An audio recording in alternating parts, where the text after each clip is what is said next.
Good evening, ladies and gentlemen. Welcome to Paisley Park, a very windy Altona Magic Soccer Club tonight for this round 22 fixture in the NPL Victoria. My name is Bryce Ruthven. Joined tonight making his commentating debut is injured Altona Magic player Robert Stambolzi of Evening. And Rob, first off, how's your injury coming along? It's coming along all right. I've been told I tore my hamstring against Heidelberg during the game, and I didn't even know about it. I ended up playing 70 minutes. Yeah, I remember that game. Yeah, was disappointed to be coming off, but then found out that I had a tear. But we'll see how it goes. Got a few weeks to see. Get better, recover, and then hopefully our team gets in a position where we can be challenging for finals. Absolutely, and it gives you a chance to make your commentating debut. Let's go through the team lineups for tonight. We'll start with the away side, Dandenong City. Number 1 in goals, Demir Solcha. Number 6, Carl Valeri. Number 7, Shayani Alinejad. Number 10, Samuel Sipatwara. Number 11, Brendan Sanslab. Number 13, Greg Lombardo. Number 17, Liam McCormick. Number 24, Luke Pilkington. Number 25, Adrian Leah. Number 36, Stephen Topalovic. Number 55, Mate Giganzic. On the bench, number 12, Sean Filipovic. Number 14, Jaden Unmack. Number 16, Stefan King. Number 20, Anthony Polyak. Reserve goalkeeper Joseph Manuel, coached by Ante Morich. And to your home side here, Rob, Altona Magic. Number 21 in goals, Shane Vidakangas. Number 2, Liram Elmazi. Number 5, the captain, Troy Ruthven. Number 6, Johnny Stojewski. Number 7, Daniel Kaczynski. Number 9, John McShane. Number 11, Hassan Yallo. Number 15, Kwabima Bahini. Number 18, Marino Gasparis. Number 19, Sammy Noor. Number 20, Sam Mitchinson. And on the bench, number 4, returning from injury, James McGarry. Number 13, Davor Trifonov. Number 14, David Trajanowski. And number 24, Michael Lee. And the reserve goalkeeper is Rory Curran, coached by Goran Lozanovsky. Looking at the two lineups, Rob, quite strong, really. Yes, we're coming back from a loss against Bentley that we want to obviously push for a win tonight, but also Dundee City, they're 6 points ahead, in front of the relegation. They want to get themselves a bit further ahead. Both teams, three A-League players that have changed their season pretty much. Great wealth of experience, but it's a really important game for both sides. A clearance there from the captain, Troy Ruth, and there is a very strong wind coming to the left of camera, which will favour the Magic in the home side. You would have been in the dressing room before the game. Did Goran Lozanovsky mention anything about the wind tonight? You always know at this ground, it's open area, it's always a big factor in the game, but also the pitch ain't the best pitch on the thing. But it's been talked about amongst many commentators, that one. Yeah, especially other teams that come here, but we've handled it well. We see Kaczynski wins a foul there. To be fair, Daniel Kaczynski had a baby boy this week. Yeah, I was going to say, we've got to give a big congratulations to Daniel Kaczynski and his partner, having a baby boy yesterday, I believe. Yep. The day before, maybe, but yeah. First newborn into that family. So hopefully it's a bit of motivation. We see a baby celebration if he scores or something. I was wondering if he was actually going to play today, because I thought, maybe the other half might want him at home. True. Looking after her and the newborn. But she's been nice enough to let him play tonight 100%. For the Magic, as we see a free kick here. Johnny Stojewski over this one at the halfway point. Leaves it short for Sam Mitchinson. You'll come across to Elmazi tonight. You might notice in the Altona lineup, Dane Milanovic, suspended, 5th yellow card last week against Bentley. Gasparis and Yella not on the same level there, but they do well to win a throw-in deep in their attacking territory. You mentioned too the inclusion of the 3 ex-A-League boys coming in Adrian Leah, Carl Valeri and Brendan Sandelab. They have added a lot to this team. Have you guys tweaked anything in your system for tonight? Did you play them last time? Well, from the last time, they were kind of bottom of the league, struggling. We know what Sandelab brings. He'll fight lost causes, chase everything down, and he'll get you goals. Yeah. He showed that at Western Sydney, and all that. Carl Valeri, captain, and same as Adrian Leo of Melbourne Victory, team leaders and stuff. So we know that they're going to be crucial to their performance, but they've got other players around them that can fill the void of the play. Now, Brendan Sandelab has actually scored 5 goals in his 8 games, so he's had a pretty good turnover. You could say, if you're a neutral fan, he's definitely worth the money. As we see, Yella looking to take on Pilkington. Also, they have Mate Duganjic that's come... Yeah, he's come back in too. I was surprised. I just saw him today. I know Mate Duganjic. We did our coaching badges together. And yeah, another player that's played in the A-League with a wealth of experience. Absolutely.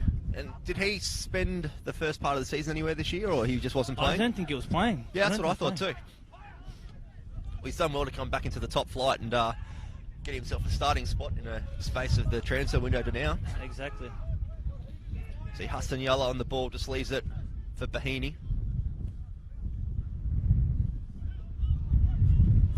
Looking for an option, hasn't really got one short, has to go down the line to Hustanyala. He's got two defenders on him, and he'll do well to win a throw-in down towards the corner flag. Called a couple of the Magic games this season, and one thing we've noticed is it's the style of play that you guys have implemented this year under Goran is to really try and keep it short and go through the midfield. Is that something you'd look to try and do tonight, even though they have got the strong midfield or centre of the park? We've got a good midfield in terms of you've got Troy Ruven, who's probably been our most consistent player of the year. As you give the commentator's curse and he goes through the sand pile and the turns it over. That is true. No, but he's our top scorer and he's our leader on the pitch. You know, we look to him to start our play, get it off the back foot and try and get it forward. And then you've got Gasparis, who's won the league countless times, knows his role and stuff like that. Also, the inclusion of Michael Lee in the transfer window mid-season has added to our play. But also we've got good forward play in the terms of Hustanyala, John McShane, and DK and Seminua. Yeah, and that man is on the ball at the moment, coming back from injury a couple of weeks ago. Yeah, I think Seminua provides us that X factor. Can run at players, link up, and hopefully score goals tonight. You've forgotten yourself there because you've been a really big part of the lineup here when you've been away from injury. That's been the frustration. Trying to get yourself, being fit, trying to get fit, and then performing well, and then obviously injury struck again. But we're fortunate that we're a big enough club that we've got enough players that can replace and help the team out. So hopefully they can do it. And Lee McCormick just looks to play the ball long there, and Brendan Sandlab and Mate Gigantis just not on the same level there. Comes back to Lira Malmazi. He'll look long, he'll make use of this wind, and we'll come back to Lombardo at the back. Good to see Adrian Lear back on the park as well. Obviously his first game for the club a couple of months back now. Suffered a horrific head knock. I was actually on that game that night, and it was a shocking challenge, and there was plenty of photos floating around social media of that, so it's good to see him back on the park as well, and obviously contributing to Dandenong City as well. I think that's his style. He's a hard man in the back, can play it back, play it from the back, but yeah, I think that's his style. See Ruthen and McCormick, the two Gold Coasters coming together there in the middle, and Gigantic will find some space, and Brendan Sandlab chase him. Has decided to leave the ball, and Liam McCormick comes through, and he's been caught off here, and Valeri picks it up. Tapalovic looks to play the ball wide. That's Alinajad playing in the right back position, normally a centre midfielder, so we'll see how he goes tonight in that role. To be fair, I played against him we played a final last year. The North against the West, best two was that. Yeah. He actually played left back against me. Did quite well. He's okay. Pacey full back, but I guess if he's a centre back. Yeah, he was in the red. Like he started playing reses this season. During the season, and he's come back into the fold, and he's taken his chance. He's been really good recently. Well, that was actually the last time that Dandenong City beat you guys in an official match. So the last win that you guys had, round 9, was a 4-1 win to your side, as we see the ball come off Greg Lombardo and go out for a corner. It's been one of those things that I don't know if you would call them the bogey side for Dandenong City, but you guys have really had the wood over him in the last couple of contests that you've come up against each other. Well, last year it was NPL 2, so it's a totally different thing. Yeah. But yeah, in the first meeting we had, obviously they've turned over some players. I think we dominated that game and showed a lot better. So looking to showcase that today. Sorry. Yeah. But they've been on a good run since the second half of the season, and credit to Ante Moric and Sasha Ognowski. I guess they've got players on the pitch and on the bench that know football, man.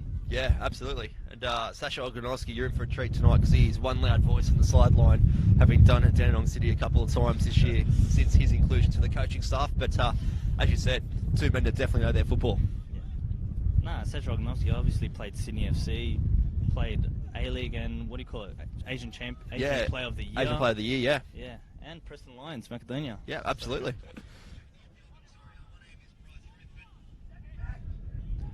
McCormick in the middle, plays it short to Carvalere, who finds Giganzic and plays the ball wide to Santalab. Goes on the inside, looks to the switch to Liam McCormick. He's got room to shoot and he does so, and Vitakangas up to the task to palm that away on his left-hand side. A great bit of play there from Dandenong City. Good save by Shane. Absolutely. Wide. It just goes to show how easy a side could be opened up on this ground too, because it is a bigger pitch to most in the NPL Victoria. It is open, especially if we're doing a high press at the moment. Leaves gaps in the midfield, and you saw that McCormack got the ball on the edge of the box with space to shoot and a great shot. If you are watching through the Facebook Live platform as well, don't forget you can get your comments coming through. Maybe you got a question for Rob, obviously part of the Altona Magic setup, former Sydney FC player. So it'd be good to get your thoughts on the difference between the A-League. You obviously spent some time there and overseas, and to the NPL Victoria. What have you found has been the transition for you coming down to this level and trying to, I suppose, stake a claim to get back up to the A-League level? For me personally, I think it's I guess training every day. Having that professional environment totally makes it a lot easier for the player.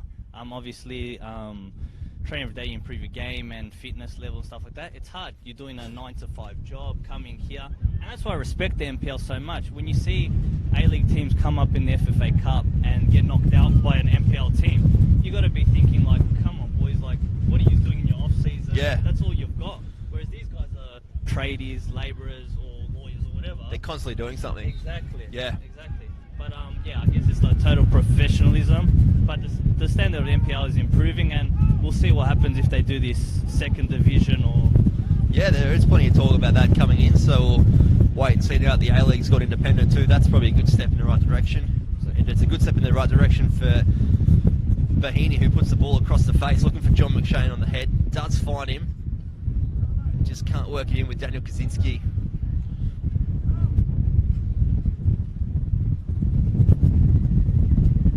And when you do look at these sort of games, particularly this tonight's prime example, the talent on showcase here, if you've never watched an NPL Victoria game, is with a pretty high standard. There's a lot of players that have been in A-League youth teams, A-League teams itself, or been on trial with an A-League club. That's why the NPL showcases a lot of players that probably didn't get that chance that they deserved, or they chose different paths in their careers.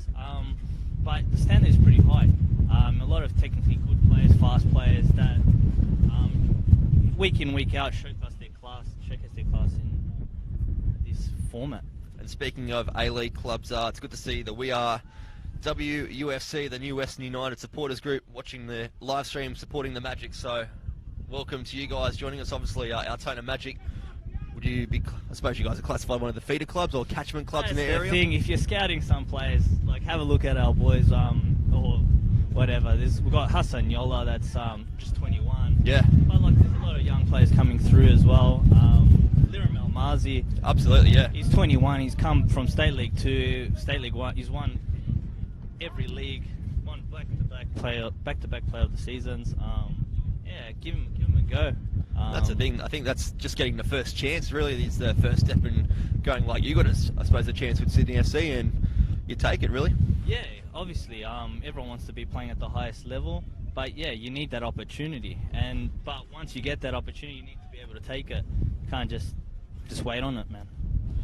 See Sulchin go long into the wind. As you can see, that ball held up. Does well to find the halfway though, and Mate Giganzic, the former Victory player, just oversteps the ball but does well to keep it over Sammy Noran. Looks to spread it over to the right-hand side. Looking for the new signing in Sipichara coming down from Brisbane, with Brisbane City up in the NPL Queensland. As Limjad goes down, but referee waves it away, and McCormick sits on the ball there. Uses Giganzic. Alinajad. Carvalere in the middle. City doing well to keep it here in a strong headwind. But as I say that, Carvalere puts a pretty hard pass there to Alinajad on the right-hand side. It seems like the opening stage of this game, the weather conditions are affecting both teams. Well, we're in a scaffolding tower calling the game. I reckon we should probably be bolted in with one of the safety straps. It's pretty windy actually, up here. it's freezing up here as well. It is one of the best vantage points to watch a game from an NPL, calling up at the Paisley Park scaffolding tower. So we're quite fortunate to have a good position as we see Altona trying to find a good position for themselves, trying to get forward. I'm a bit surprised, Rob, that they haven't tried to hit a few more long balls across the pitch. I suppose trying to use this win because really Demir Solchin is hovering around the edge of his 18-yard box. You've got a couple of boys that seem to definitely hit a long ball from halfway. Yeah, like, I guess you have to have that. You have to look, see it, but at the same time, you don't want to hear Loza shout at you, man. True. But yeah, no, it's always an opportunity to do that. Also to hit John McShane and go off his flicks. We've got pacey forwards in terms of the players up front. Yep. As Almazi comes down with it and goes for a run and has a shot from distance, and it goes in the back of the net. Liram Almazi, the centre-back, the youngster, scores a cracking goal from about 45 yards out to put the Altona Magic up 1-0. And Rob, you're excited. What a strike.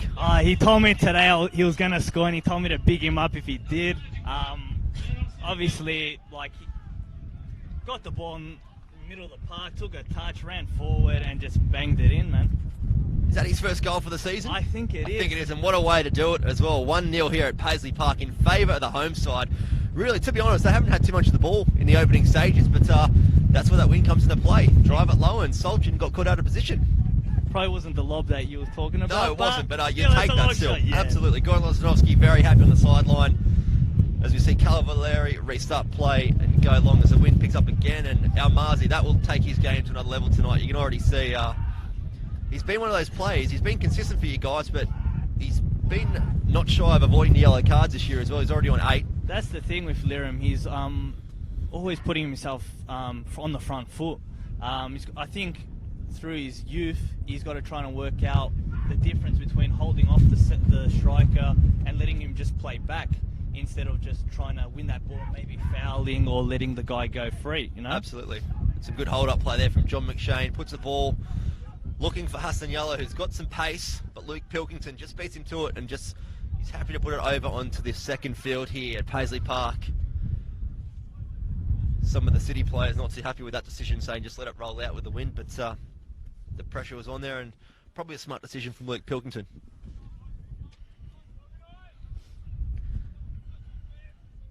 Well, it's only taken 15 minutes for the first goal to come here. Normally, Paisley Park, you come here and you wait until the second half to get goals, but good to see an early goal really open this match up, Rob. That's been the problem with us recently. We've been playing pretty well, but we haven't been able to take advantage of our good play and score that early goal. So it's good that we got that early goal, and hopefully we can hang on, because we kind of do let goals in the other way. Yeah. See Troy Ruthven, the captain, over this one. Just from the near touchline, just behind the blue pole.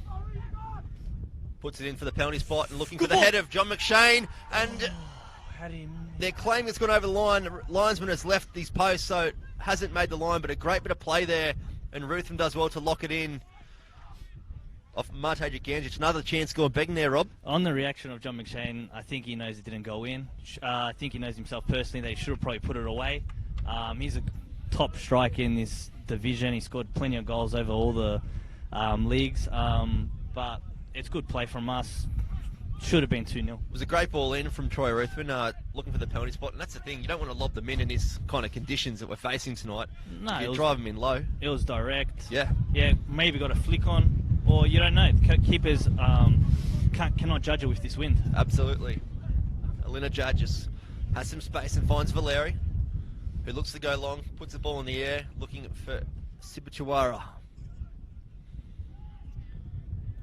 Goes down the challenge, but the assistant referee gives a throw in to the Magic, and it's put straight back in by Sammy Mitchinson. He's one boy for you guys that has really been used as a utility this year, hasn't he?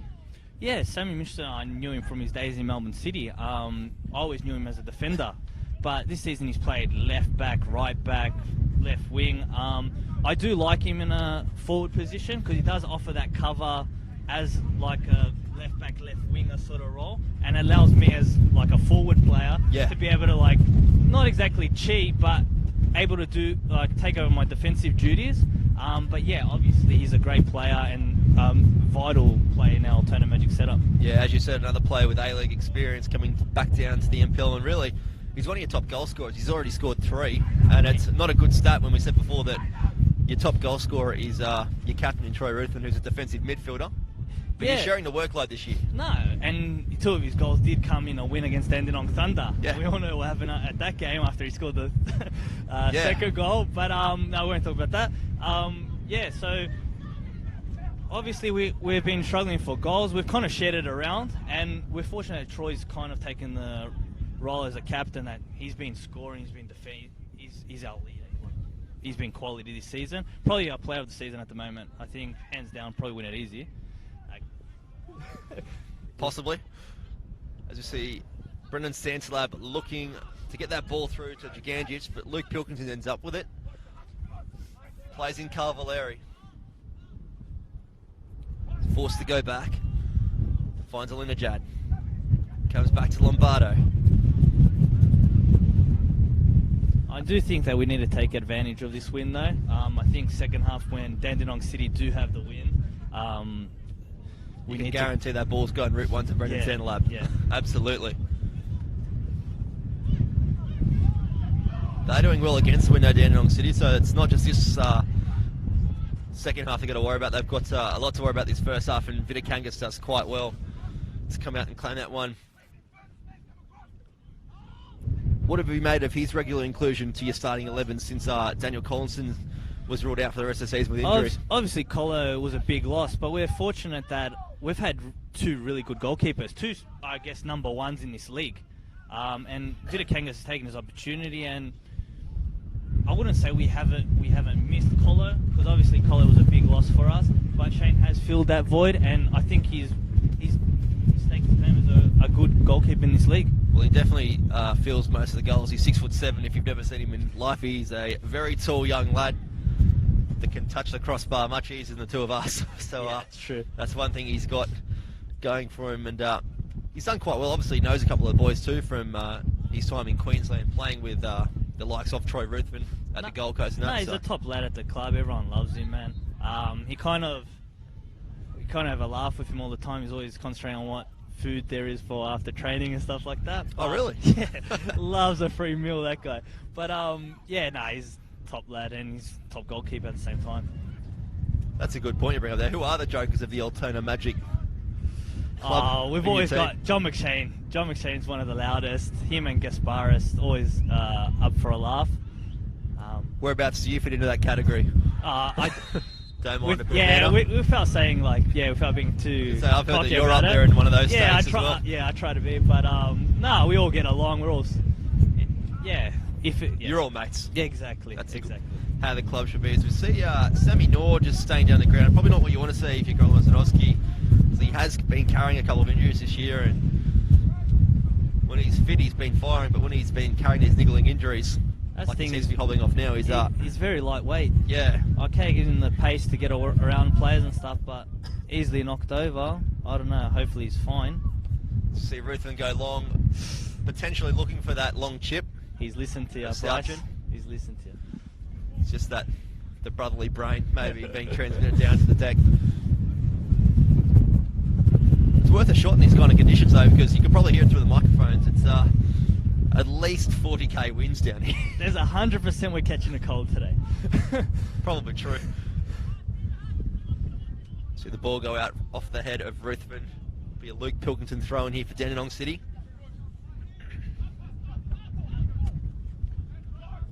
And Ruthven ends up with it in the middle. Looking for McShane. Just overhits the pass for the win there, and Adrian Lear plays to the safety of Solchin. And Santalab does well to bring that down, and a great ball through for Sipatuara, and Lirim Marzi, the goal scorer, does well to clear that and send it wide. And they play their lines quite well, the Magic here, to find a bit of space through Yellow, who's riding a challenge and does well, and he wins his side a throw. As we see Sammy Nor return to the pitch after receiving a little bit of attention. Have to keep an eye on him as the ball goes long from Lirim Marzi. One thing I look forward to seeing each week with the Magic is who lines up with John McShane now that he's back. It was Mikel Hemmon when he was here at the club before he He returned home to get his injury treated, and now it's John McShane. Really similar players in terms of their builders, athletes, and that. I'm always very curious to see who goes up against him, because there are a couple of small centre backs around the NPL Victoria, but tonight he's got Adrian Lear on his back. Yeah, obviously John McShane, that's his game. He's a physical player, but also an underrated aspect of his game, he's pretty technical. He'll chase lost causes. He's pretty quick as well. And he's a goal scorer. Same as Hemmen. Hemmen was a good target man and good technical player from Holland. Yeah. And we were fortunate that we had both. Unfortunately, Hemmen did get injured, but obviously if you can replace him with the likes of John McShane, Who is still trying to find full fitness, because he had quite a serious injury at the start of the year, didn't he? He missed 17 weeks, and it's credit to the lad. Like, he worked hard to get himself fit, and now he's playing. So it was pretty much a lost season for him, and he's managed to get himself back fit, and hopefully, we can see him scoring a few more goals. There was a couple of weeks there where the Magic did seem to lack an out-and-out striker. I know you were trialled in that centre striker role. Kaczynski was trialled up there, but just it never seemed to click for you guys, did it? Yeah, I think I played against Green Gully. I did manage to score. I see myself as like a false 9 or 10 sort of player, not out wide. Yeah. But yeah, I would prefer a target man that I can bounce the ball in, get it in and out, or just get it over a flick on or something. So it's good. But as you say, Kaczynski can play. We can all play there. But at the same time, it is good to have John McShane back in the team. Absolutely. We just saw Larry Marcy there, just showing how strong the wind really is. He barely even touched that ball and just took it down past. I think you're being nice. Could be Bahina. It was a very strong wind. There's something that can prove how strong it is. We'll take it up here in the commentary box, because I don't know if it's just me, but the tower, I think, is definitely swaying. We're in. Yeah, work safe shit. See, Sauchin, he goes long, and he's getting a fair bit of length on these goal kicks considering the wind, and McShane does well there to beat out McCormick. And Brendan Sandelab is almost on the end of that one, but Vitikangas to clear it, and Ruthven takes it away and finds a space of Sam Mitchinson playing at left back tonight. He's got some room to move and finds Sammy Knorr. Takes a bit of a big touch, but looks at Kaczynski. And it does go out on that far touchline. The referee just hasn't seen it. And now he pulls it up to replay it. In terms of coaching styles, Gon Lozanovsky is a very animated character on the sideline. What's he like at training? Is he much the same, or is he a bit more cool, calm? That training is a lot more cool, calm. He leaves it to Manny, the strength and conditioning coach, and Steve Yosifidis, the assistant coach. Yep. And he kind of takes a backward step, and when he needs to be assertive, he's there. But obviously on the side, he's a winner, man. He's won numerous NPL championships as a player and as NSL, National League, as a player and as a coach. So I get how he is and why he's like that. And as players, we all look up to him and listen to him and try and do our best to go on by his words, man. Sammy Knorr on the free kick here from the left-hand side. He goes to whip it in, and Salchon comes out to get a punch and puts it across the face of goal. El Mazi does well to keep it in. Plays back to Gasparis, who gets underneath it, and Salchon does well to come and collect. And if he can release this early, he's got some numbers in front of him. He does go short to Carl Valeri, who spreads it wide for Alitaja with a great ball, and plays it again with another great ball to Sibachuara, who beats his man on the outside. Ruthven can't match him, and Gasparis puts it into the night air to try and give his side a bit of relief. Kaczynski in a strong battle there with Topalovic. And those two are pretty strong boys, man. Two big bodies. I was just going to say that Topalovic is not one to shy away from the challenges we've seen this year. One's a PT and the other one's a pretty big boy. So you see Giganjic just overhitting that pass, but it is kept in. Comes all the way back to Halinajad. They keep it short, Dandenong City. Plays the 1-2 with McCormack, and Ruthven does well to chase it down, and we'll just see it out for a goal kick.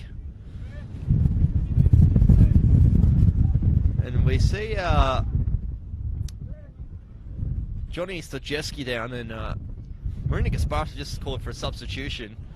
Yeah, he's got some attention coming. I didn't actually see what happened there. I don't know if you saw that one. I don't know, but against Bentley, he did come off with an ankle injury.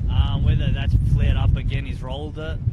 But hopefully he's alright, because we don't have another choice centre-back on the bench. I was just going to say tonight, really kind of a makeshift back line with Dane Milovanovic out suspended with 5 yellows.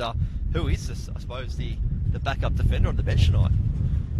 I would probably go with Troy Reuven, put him as centre-back. At centre-back, yeah. I don't see anyone else that can... He has played centre-back during his time in Queensland, and at Bentley Greens was used there a couple of times as well. But big loss to take him out of the midfield role. But I suppose you've got the likes of Michael Lee, who can go and fill the void, who's back tonight from injury and his illness as well. Yeah, missed last weekend's game against Bentley. Bentley with a bad flu. Yeah, he's a really bad man flu, but like we missed him last week, and we're fortunate that we've got him back this week. Hopefully if Johnny's all right, he can come in and fill the void. How do you go as a player watching your team play when you know that you're unavailable to play due to injury? Do you find it frustrating? Or obviously tonight you're commentating with us in the booth, but how do you find it?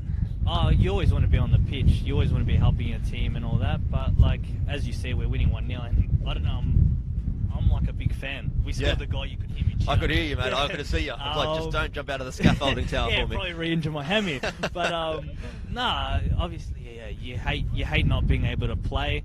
You always want to be helping your team, whether it be creating or scoring goals and shit, or stuff like that. Yep. But it's good to be out here. And we will see another substitution made here for the Magic. It looks like he's ready, and it is Johnny Slajewski who is coming off. And Davor. And Davor Trifonov replacing him in the what looks like the centre-back role. So I don't know if he's done any work at centre-back or maybe at left-back. But looks as though he's going to... I think Davor is going centre-back. Going to go into centre-back, so... Is that something that you guys have worked on at training, potentially? But look on your face, not too much.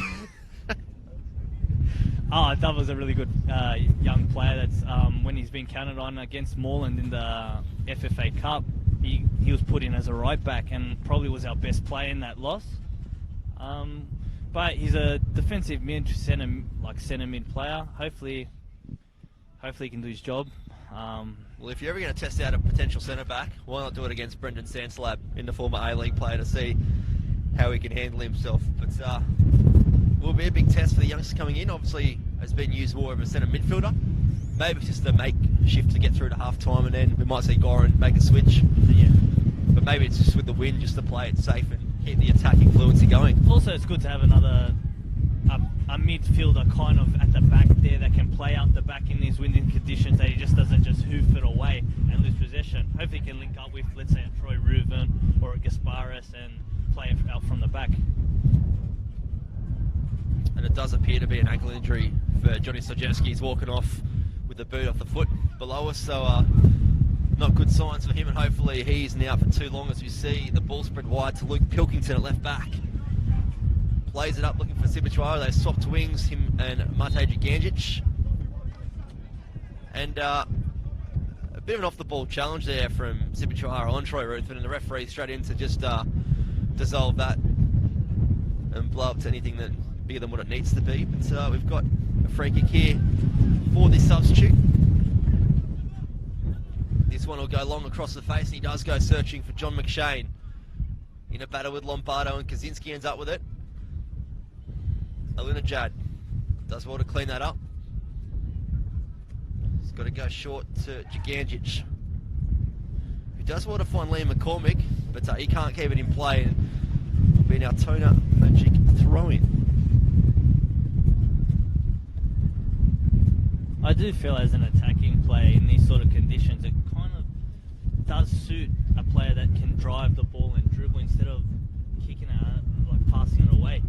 I haven't really seen that at the moment from both sides. Yeah, it's one of those things that it does take a little while to adjust the conditions, but I suppose if Leo Marzi's goal was anything to go by, it just shows you just keep it low and instead of going for those long balls, which Danny City, to their credit, haven't looked too much at that long ball because obviously it's holding up, but it's surprising that a lot of teams in recent weeks have been going for that Route 1 option, obviously trying to chase results with the threat of relegation. And that's the thing, you've got a lot of teams that have the threat of relegation, a lot of teams that have the chance to make finals. Absolutely.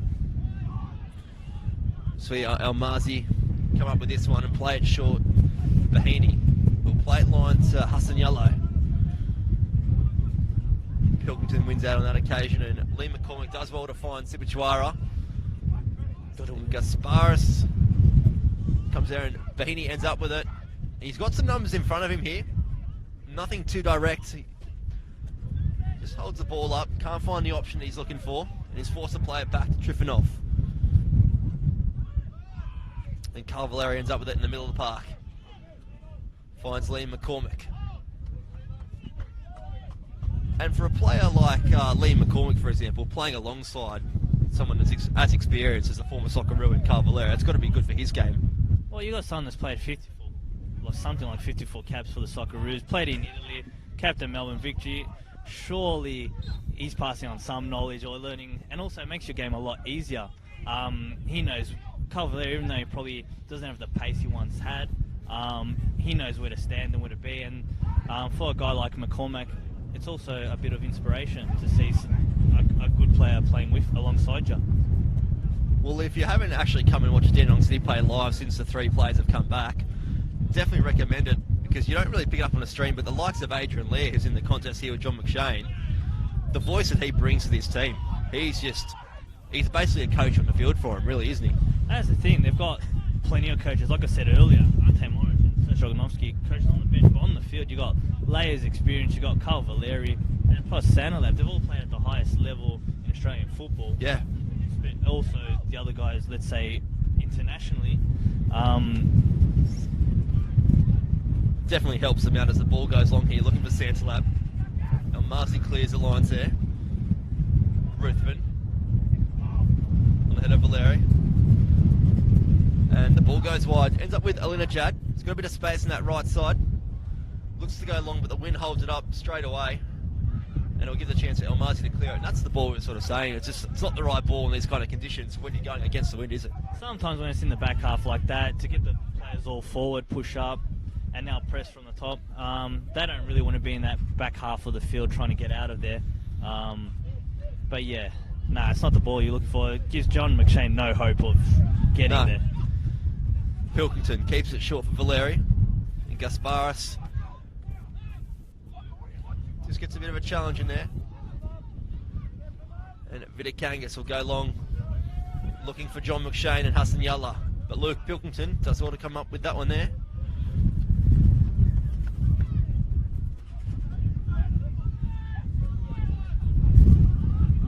Trifonov. He'll go long, looking for Kaczynski, and the wind just picks it up and takes it into the hands of Demir Solchuk. It was a good idea to try and find Kaczynski. Kaczynski was there alone, just overhit it, or I guess the wind took it. The ball holds up again perfectly for Liam Marzi. And this is actually an interesting challenge for Brendan Sanslab, because coming up against a taller man, the aerial threat that it really is kind of there for Sanslab, even though he's a shorter man, he is still good in the air. Well, at the same time, I think Almazi got him. Sanlab's 36 years old. Yeah. So I don't think he's got the pace to beat Liram Almazi in behind. But whether or not he works it out that maybe I should go on the younger Trifonov, that remains to be seen. Well, this is the thing. A lot of players in the NPL know each other and know how they play, but the likes of your Carl Valeri and Sanslab, Adrian Lee coming in, they wouldn't know too much about Altona Magic, would they? At the same time, I look at it, they have played against a lot better competition. Yeah. I'm not trying to put any of our boys down, but they've played against world-class players and obviously a higher level. Whether or not they look at individual battles, but as we see, someone else has gone down. Yeah, Gasparis is down. Bit of a knock from a challenge with Carl Valeri before. Didn't look too much in it at the time, but seems to have picked up an injury on his calf, and not what you want to see. Maybe a potential second first half substitution. I guess fortunately with this one, we do have an actual like-for-like replacement in Michael Lee. Well, you got two. You got James McGarry as well on the bench. It, yeah. James McGarry has missed a lot of weeks. It's good to see him finally back. He adds a lot to our team. Last time you'll see him playing was against Pascoval, the last game of the first round. And really, that was the one part of the Magic side in the opening rounds of the season. The combination of Troy Ruthven and James McGarry really dominating teams in the middle of the park. Yeah, they've been playing together for 2 years, so they've got a great understanding of which guy's there to get the ball off the back four, who's going to go forward and create. And it's always good as a forward player to have these guys doing all that stuff, the dirty stuff, or just the link-up play to give us the opportunity to create or do what we have to do in the final third. Well, he seems to be given the okay so far, Gaspar. He's going to try and run it off with about 7 minutes remaining until the half-time break, plus stoppage as well. Going off this first half performance, if you're Goran Lozanovsky, are you looking to change anything in the second half, or do you try and tweak a few things? I think I'm very happy if I'm Goran Lozanovsky, considering the conditions that we're up against. I think we've been kind of in control of the game as best as we can deal with it. We're 1-0 up. I think you take it. You know that they're going to need to come out in the second half. I think at the moment, just try not to concede before half-time. And what about if you're part of the coaching staff, as you see Carl Valeri go down with a challenge on Troy Ruthven, who doesn't seem too happy and doesn't really just shy away from letting him know either.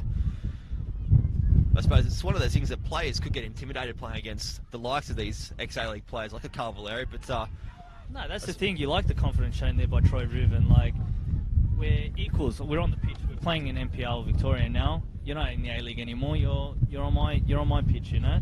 What's the thing? Someone like the likes of Troy Ruthven and Sam Mitchelson that would have actually come up against these boys in even a pre-season friendly for an A-League team. I know Ruthven, they used to play Melbourne Victory quite regularly when Cavalieri was there, so I suppose playing against the likes of those sort of people isn't really new to someone like that. And also you take it as a challenge to yourself. Everyone wants to see how they compared against someone that's played there and done that.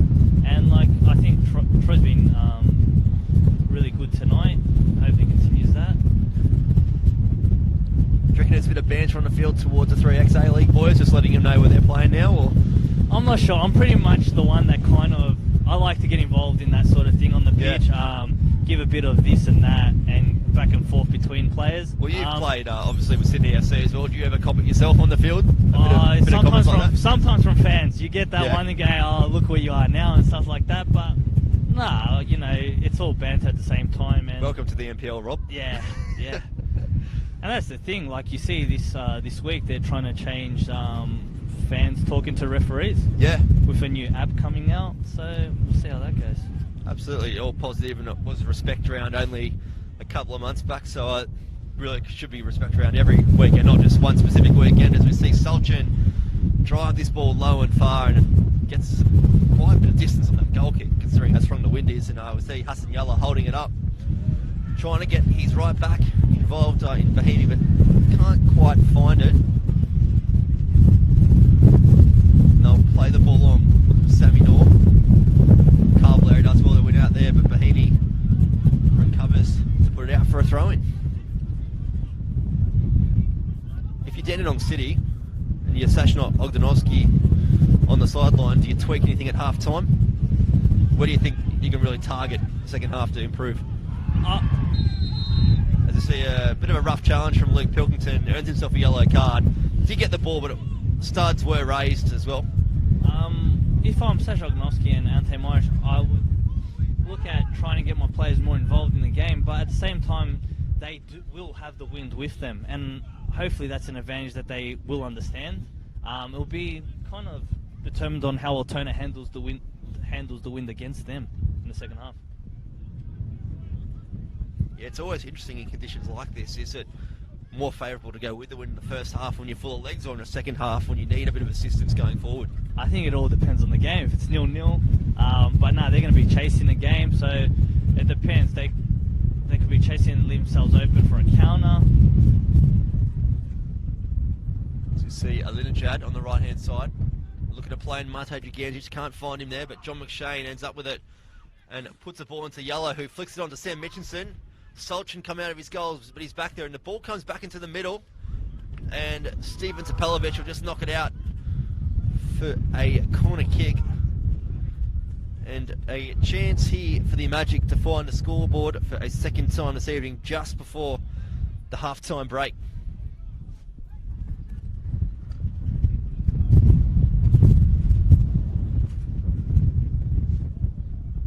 You've got to feel sorry for the fourth official tonight. He's just standing on the sideline, and I think he spent the first half of this match rubbing his hands together to try and warm himself up. He's got his hands in his pockets at the moment. Corner comes in, and Solchin does well to keep that from going in directly from the corner, and it comes into the back post, and ahead there from Kaczynski. Daniel Kaczynski puts it over the crossbar for a goal kick, and another chance. He was given offside. Oh, there we go. But I've got glasses on. You got better eyes than me tonight. No, that's the thing. I think Altona, if we get the second goal before the half, will help us immensely in the first half. Sorry, if we score in the first half. And Solchin in no rush to get this ball back into play.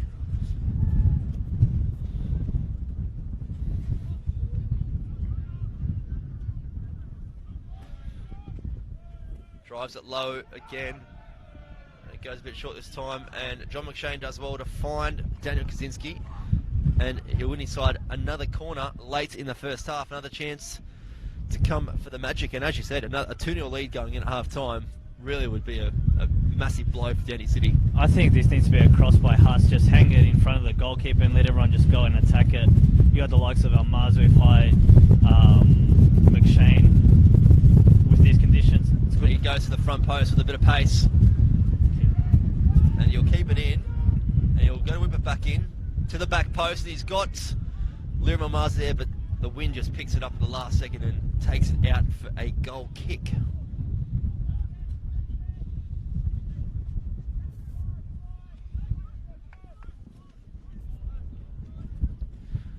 Don't forget, if you are watching via the YouTube or the Facebook platforms, you can get your comments coming through. Let us know your thoughts on this game. You can let us know who you're supporting as well.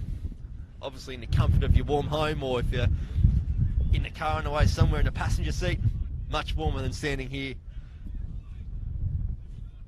But it is always great to get out to the games and check out some local NPL action, as we see Solchin go long and high this time, and the wind just keeps that up in the air and eventually comes down on the head of Topalovic.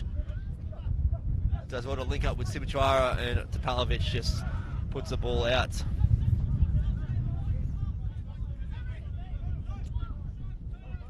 We're in stoppage time here, and it's probably the first time I've never seen a fourth official put up a board to allocate how long's left. I don't think he can carry it, man. It's too Probably couldn't cold. keep it up in the He wind. doesn't want to put it up. Valeri looks long for Sansalab, and Trifonov does well to extinguish that attempt to go forward. See Pilkington finds Cavalieri, plays to Sibichara, and Gasparis will just let this one go out over the back, but doesn't actually go out. And the ball comes into the back post, but no one is there for Dandenong City, and that will go out over the far sideline. It's one of those things we always question up here in the commentary box. Is Goran Lozanovsky ever happy on the sideline? Because he always is just constantly screaming out for 92 minutes of a game. I think when he wins, Yeah. Once that whistle goes at the end, then we kind of see a smile in his face. Actually, I think he even screamed out when Almazu scored, telling the boys to walk back to halfway, not run. That's the oh. You gotta love the passion. I don't know how he has a voice after all these years. And Adrian Lear is going forward, brings in Luke Pilkington, who will put the ball in from the left-hand side, swings it in, comes out to the edge of the 18, and Sam Midgetson kicks it into the back of his own player, but Vidakangas does well. And you might have heard Sasha Ovskanovsky in the background there, just not too happy that his strikers weren't alert.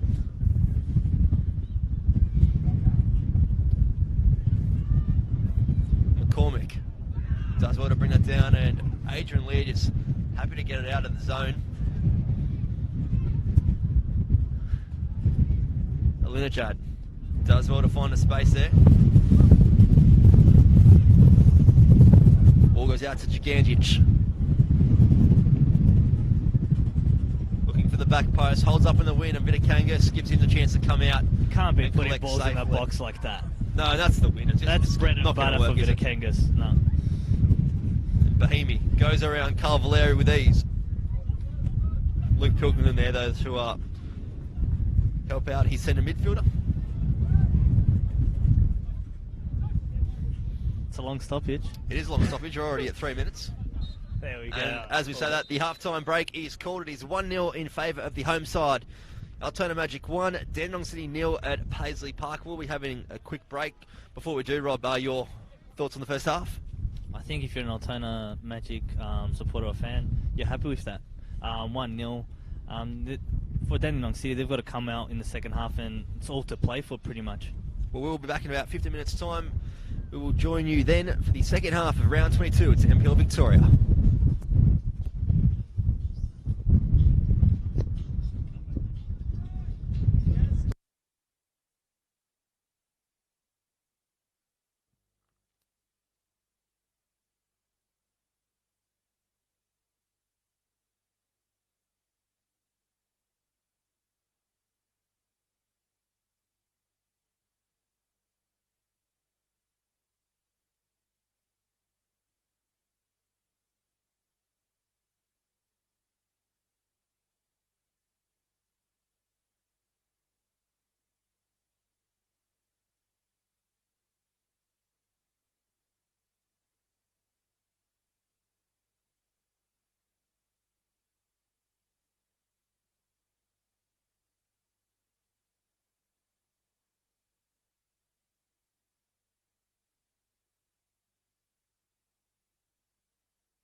Welcome back to the second half of NPL Victoria action, live from Paisley Park. Bryce Ruthven tonight joined by injured Altona Magic player Robert Stambolsiev, and as we see Troy Ruthven go long here. Second half, did you go in the dressing room and hear Goran Lozanovski's chat? Yeah, he was pretty adamant that that we need to be on the front foot in the second half. We know that they're going to come out and try and get that equaliser. First 15 minutes is crucial that we do not concede with these conditions, because they're playing with the wind now, and hopefully that we can hold off and then see out the game. Well, having walked over the pitch at half time, you can definitely feel the wind right down the middle of the park, so it definitely is there. As we can see the ball, for example, here just goes straight sky onto the Altona Phoenix pitch on the yeah. opposite side. Now, interesting point to note out here. Went over at half time and got the half time Shavapi roll, and I did notice a guest here, Mark Rudin, over in the stands tonight watching the game. So, do you think he's looking at the XA League boys trying to go to the recycle factory again, or is he looking for one of the up-and-coming NPL players to maybe bring it on trial to Western United? Because they actually did start training on Monday. If you kind of hope not that he is looking at the XA League players, I feel that they've sort of had their opportunity, they've done that, and they've probably moved into different parts of their life. You've got Adrian Leo, who's head of Adidas at the moment. Yeah. Seeing a lot of boys that I've played with and that uploading pics, thanking him for some good chucking on the Instagram. Football boots. Well, now there's no more likes, so it doesn't matter on Instagram That's anymore. the thing, yeah. Does his job get on the scrutiny? Yeah, absolutely. As the ball comes in for a corner, goes to the near post. But I do know that Goran Lozanovski and Mark Rudin, I think they played together somewhere. Yeah, overseas, wasn't it? Yeah, overseas. Overseas. I think in Holland or something. They've remained good friends, and it's good to actually see him here, and hopefully he can look at the boys on display and that they catch his eye. And an interesting change notice for Altona Magic coming off at half time. It was Gasparis for that late injury, replaced by Michael Lee, who's gone into the role that Troy Ruthven was playing at holding mid. And the skipper's actually gone back to centre-back. So a bit of an interesting move here for the Magic. It's something that they haven't been forced into this year, but Ruthven is more than capable of playing as a centre-back, because he actually was a centre-back before going to a defensive midfield role. I think we were saying that when Johnny Stodge got injured, that Troy would be a good replacement. It's good that we got Michael Lee. A lot different to Gasparis. Gasparis likes to feed and keep the ball moving, whereas Michael Lee can drive forward and help out, and Dove was in his preferred position in centre midfield. Absolutely, when you bring a youngster into a game like this, you definitely want to get them as comfortable as possible. As you see, Alina Jad happy just to put it out for a corner kick in the first of the second half for the Magic. Still no changes at the half-time break as well for Dandenong City, so they're still got their same starting 11 as we witnessed 45 minutes ago, but two changes already made for the Magic, so they've got one up their sleeve with James McGarry on the bench. Hasanyella goes to the near post. It comes out to Bahini.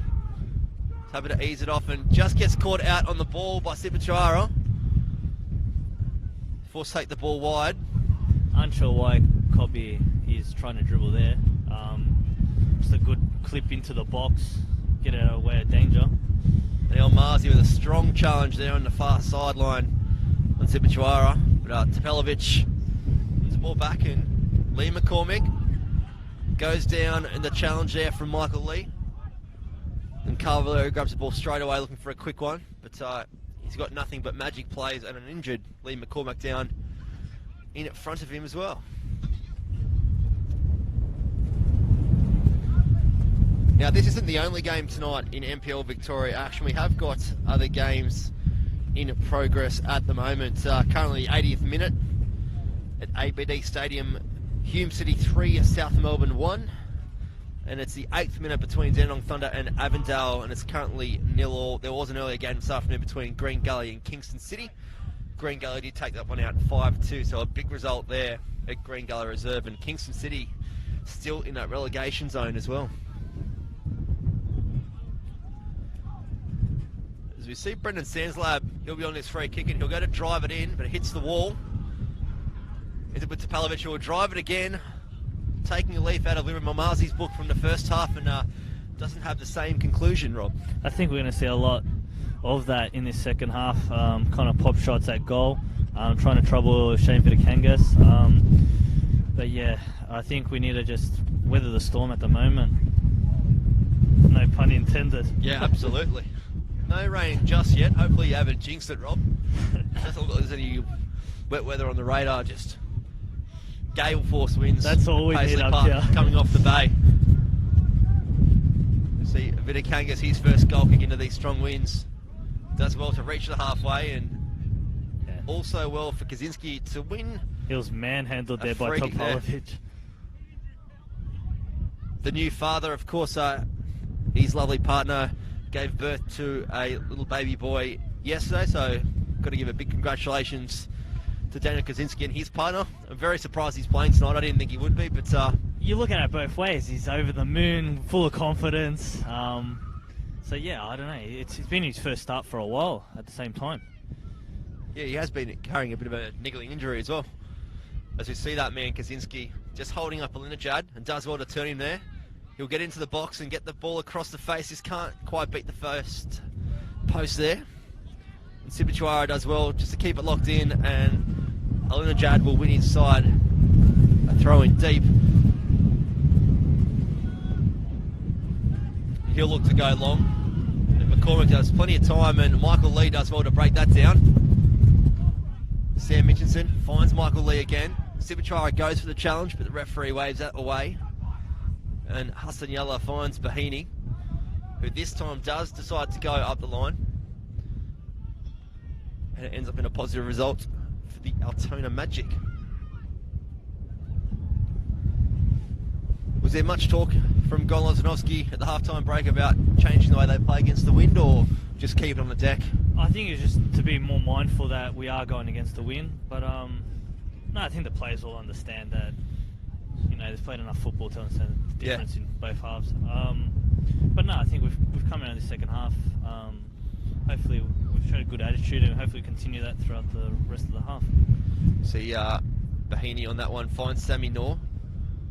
Does well to keep it in near the corner flag and whips it into the front post, but John McShane just a couple of steps behind, and Sibichuara has gone right on his bike, and Demir Solchin with a massive kick that literally hits the 18-yard, and Vitakangas, that was a massive kick, Rob, with the wind. That's the thing, it's wind assisted. Also with that, it's like a cricket pitch down there. Yeah. Could go anywhere, like the Perth Wacker, but fortunately Vitakangas is pretty tall. And the ball can go to the back post here, looking for Kaczynski, and it hits the top of the net, unfortunately. But they say when you're growing up, you can kick the ball box to box in a small field. Paisley Park is not a small field. No, any stretch of the imagination, it's and he has comfortably hit that 18 It's yards. one of the biggest pitches in the league, besides probably Hume City, I guess. Yeah. But with the wind, that just went flying. And even the goal kick is 3/4 of the way down the pitch, so that's something that the Magic will have to be mindful of in the second half. As we see Ruthven playing at centre back, looking to clear it long, and Liram Malmazi.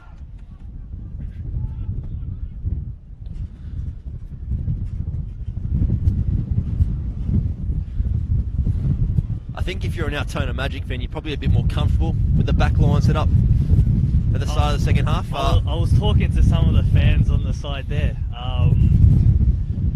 They're nervous. They're nervous. I think now that they see that Troy Ruben has stepped back in there to help out Liram Malmazi, with Sammy Mitchell and Cobby, it kind of is a normal back four. Yeah. But yeah, we know that Dandenong City are going to press. They've got a lot to play for. Well, there's definitely goals in this wind, as we saw the Magic. They took advantage of it with Liram Malmazi. If you haven't watched it, once the conclusion of this game has come, do yourselves a favour and rewind it back and watch a strike from 45 yards out, low and hard, straight in the back of the net. It would have been interesting to see what the speedometer had on that shot, because the wind caught that, and that would have been absolutely flying over 100 k's an hour, that shot, I reckon. He was buzzing at halftime, seeing his face, and he just lit up. He goes, "What'd you say about my goal?"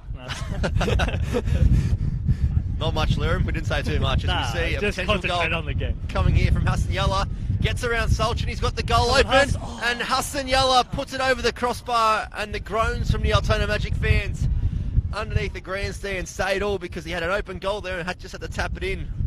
That's the thing, a bit of composure there by Haas. He's done all the hard stuff to beat his man for pace, go around the goalkeeper, and just had to put it in the back of the net, and he's just blazed it over. It's very easy for us to stay up here in the commentary box, but with the wind against him too, we'll give him a bit of credit there that it was a bit of a tough angle, and he had Solchin backtracking towards the goal as well. Yeah, but you would like to have seen him hit the target, but yeah, it's good that he's got into that position and hopefully get into another one and take his chance. See Damir Solchin on this one here. He'll go long. And you'll find Sibichara, who can't read the bounce with the wind, and Bahini just sends it long. Looking for Yalla, but Adrian Lear does well there to come and intercept that pass.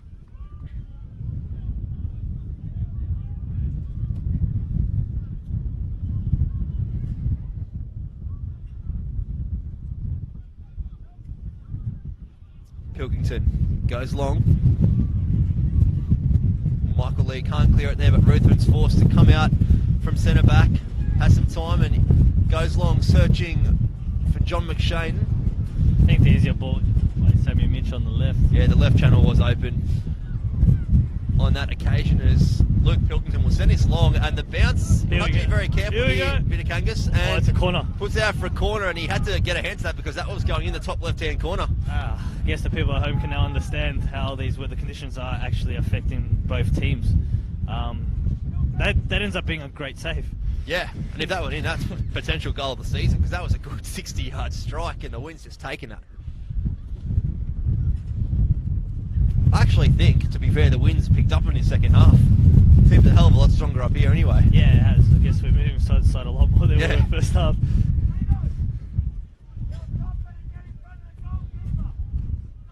There's plenty of height in the box for both teams. We've got Palovic, Adrian Lear. Some big bodies in there. And Pilkington won't use any of the height at all. And Ruthven sends it long, gives the Magic a chance just to get their shape and just a bit of composure as well, because it is a poor cross. I think it was a poor corner. Conditions, it just gave no one any hope. Well, with the height that you've got in your team, as you see Michael Lee and Cavalieri with a strike, and Vitakangas palms away with one hand, happy to take a corner. And it's one of these situations with Vitakangas as a goalkeeper. The wind's definitely picked up this second half.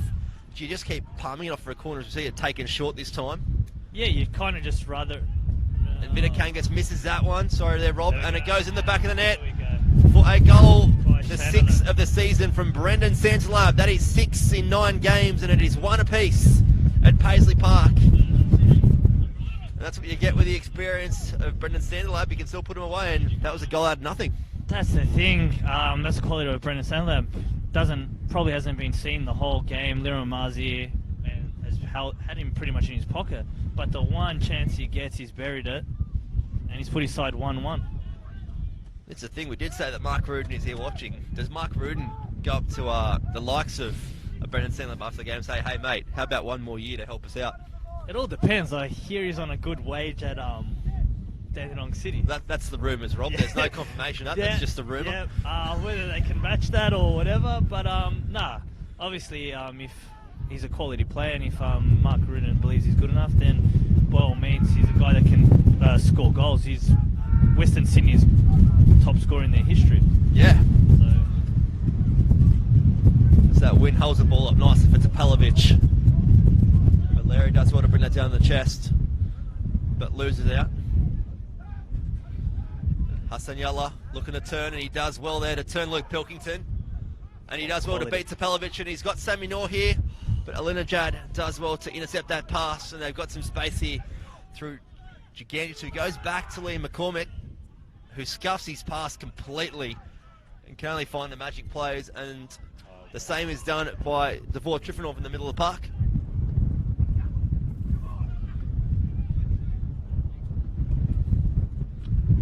Searching ball along there, and it's one of those things with Paisley Park. You come here, you guys have been used to it, obviously training on it. It's not the greatest of services in the league, but opposition teams coming here Do you think they come in and just think, you know what, we've got to tweak our way of playing? A prime example, the Bentley Greens, when they came here, just did not suit their style of play at all. And you guys end up beating the Bentley Greens in that game. We were fortunate. Bentley had a lot of outs that game. They didn't have the likes of that Valentino Yule, who's at Western United, and a couple of other players. But I feel like a lot of teams do come here and do struggle. But at the same time, it's even though we do train on it, it is hard for both teams. Absolutely. Like, it does bobble up. The wind's bad. But it all depends on how good of a player you are that you can adapt during the game. See Leo Malmazi just go wandering and puts it out to the right-hand side. Ball's put into the box here, and the offside flag does go up against Daniel Kaczynski at the back post. And the camera might not do it justice sometimes, even just going for a walk across it at half-time, you can just see it's very patchy. No, you do have to mind your step, I guess. But yeah, you do like to see the stadiums where there's like, look at Lakeside, up Bentley Greens, where they do have a great pitch to play on. You kind of enjoy it a lot more. Hume City. Yeah. But you play what's in front of you. I guess. You guys train on the main pitch here? Yeah. Yeah. Yeah, but also there's mini roos that train. There's other teams that do train on this. Bit of space on the edge here for Gigantis, just loses out there, and Michael Lee forced to keep it short, and Sam Mitchinson does well to break it out there, but Alinajad intercepts, and Valeri comes in to help him out. Gigantic looking for the flick, but Troy Ruthin intercepts and does well to find Trifonov, who keeps it short. Altona happy to play it out here, they do very well there to play it out and not resort to the long ball. They find a little outlet again through Bahini, and Lombardo intercepts that pass to the shouts of handball from the coaching staff of Altona, but the referee waves it away, and Adrian Lee puts that out for a throw-in on the far-hand side. Good pressure by John McShane there to force him to kick it out. Bahini will be on the throw-in over on the far-hand side. Looking for Sammy Noor. El Mazi. Finds Michael Lee in the middle. Yellow looks to turn, and Luke Pilkington, who sends that one long again down the line. And there's a clear game plan in the second half for Dandenong City just to get the ball high and fast as quick as possible, really. Now that they've got their equaliser, I think they smell blood. They're looking to get a second. As an alternative magic, we need to see the likes of Hassan Yola and Sammy Noor and DK kind of get the ball and run out plays. I saw Hassan drive before and slip someone in. Like to see more of that. Here we go with DK. As we see the ball any other day of the week, that'd be out for a goal kick, but the wind holds it up, and Altona win themselves a throw-in high in their attacking territory.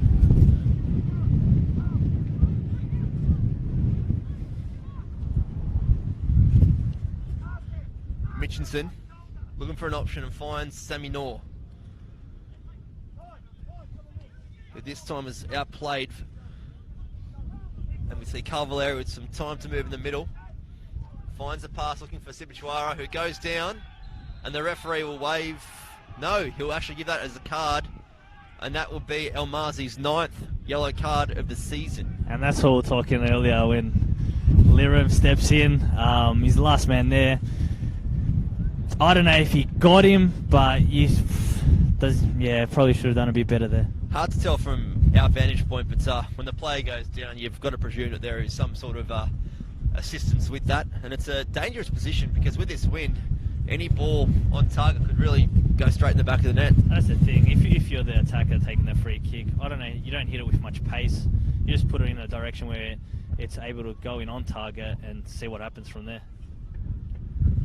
We've already seen Sanslab get himself on a score sheet tonight. He did take a set piece before and went straight to the wall. Will he have a crack for a second time from the free kick? And looks that way, with Carvalho ushering his troops in front just to set it up properly. I think it's one of those where you kind of cross and shoot at the same time and just sneaks in that back stick. And Sanslab goes to the far post, a bit of Kangas. Can't control it, and it's put in the back of the net by,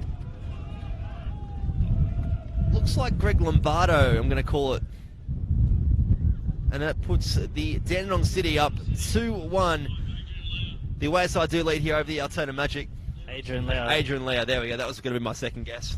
And that's the thing, we did say in the first half that the wind would play a big role, and Altona Magic 1-0 was a slender lead.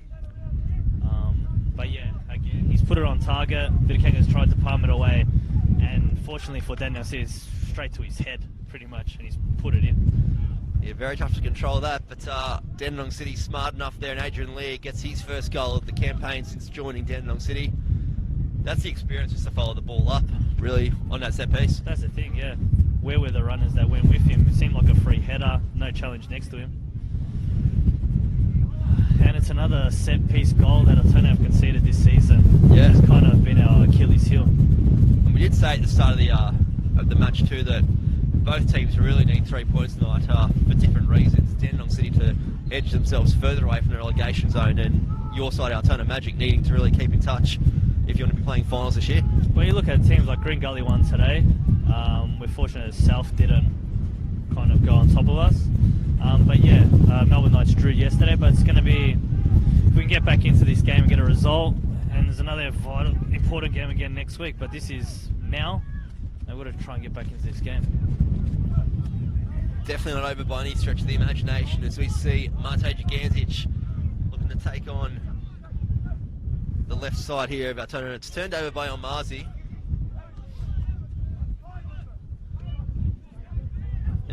Tapalovic just looks to settle it down, and Alinajad goes back all the way to Souchin, who will send us Route 1 in search of Brendan Sandlab, but finds the head of Troy Ruthven. And Sammy Nor really outmuscled here by the much bigger man, Sam Tapalovic. If you're going Lozanovsky, it's a David and Goliath. I was going to say, do you look to try and switch that play around and maybe bring Michael Lee up further and Sammy Nor a bit deeper? Because I got to look at it as a player when you're on the pitch and he gets in behind now. We'll see, and yeah, again, you got to look at it. If you're Sammy Nor, you're not getting the ball that you think you should be getting, or not getting involved. You got to try and change it up. Maybe swap with a DK as a number 10, or like you said, Michael Lee in positions, because he's an important player for us and he needs to get on the ball. Yeah, and create a lot more. But that goes to say the same with Hassan and DK or a John McShane. And we have seen Sammy Nor used in the wider areas this year to some great effect for your boys as well, because he's got that pace to go. He's got a pace. He can beat a man, and he can create. Hopefully, we can see it in the next 30 minutes. Well, you said you've got some tough games coming up. You've got 4 games remaining of the NPL, and you're away next week at Port Melbourne. Then you're back here against the league leaders in Avondale. You're away at South Melbourne, and you end the season at home against Pascoe, who themselves, that could be their do-or-die clash to stay in the NPL for next season. I think Pascoe is also the last game that they've actually won against us. They're 4-0 up after like 20 minutes. Yeah, that's right. They looked like Barcelona that day. Yeah, as you say, like this game we have to get as much points as we can. But yeah, it's a tough road after.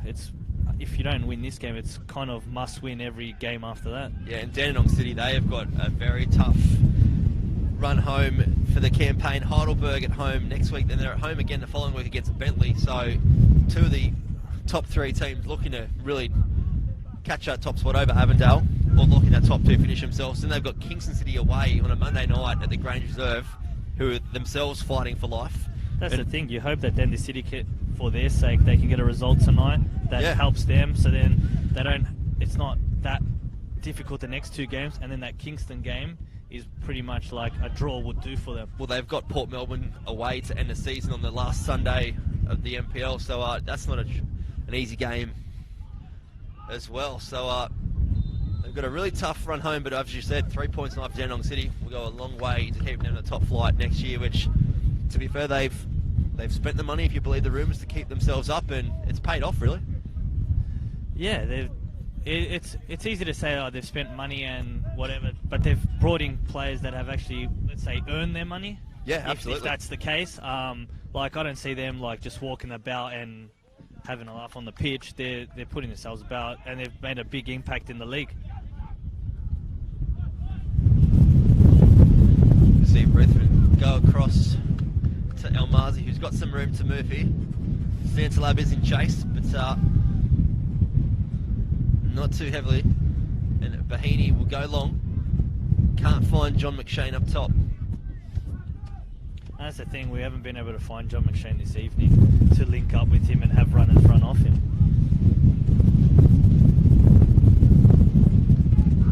Ball comes across to Ruth, and he's got some space. Playing Sam Mitchelson, who just drops it off to our centre back. And it just turned over there from Sam Mitchelson. But Sammy Nor does want to try and get his body involved. Referee waves it away. And Michael Lee gets him behind, and Liam McCormick's just locked him in, but Michael Lee does very well to get out of that. There's a bit of a... And we see John McShane, it's kind of something out of WWE. I think Sammy Neal got pushed a bit too easy, and then Michael Lee's kind of helped him get him back, but there's a bit of a scuffle between Sammy Mitch and McCormack. McCormack did grab his neck, but fortunately enough, it didn't really escalate much further. I can tell you there is a war of words going on beneath us. The two coaching benches over that little incident there between Michael Lee and Liam McCormick.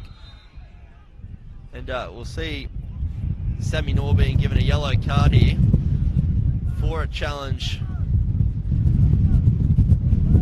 on the goal scorer Adrian Lau.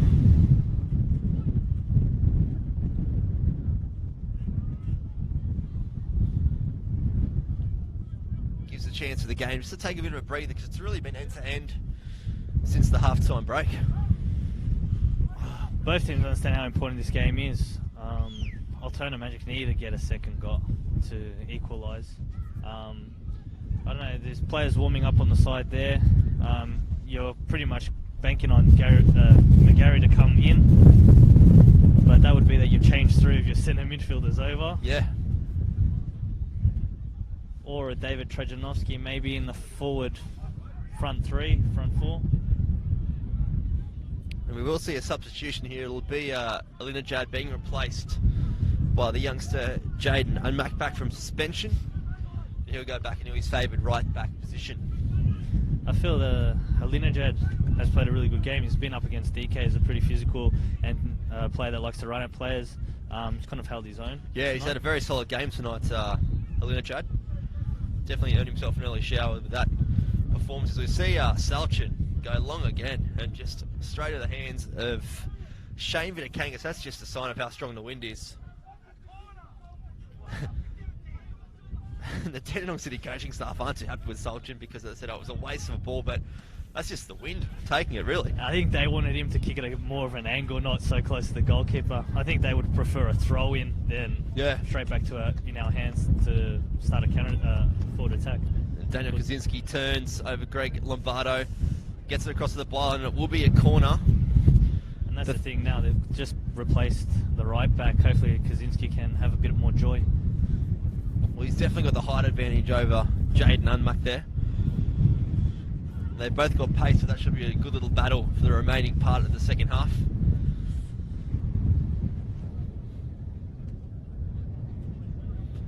It'll be Hassan Yallo over this corner for the Magic.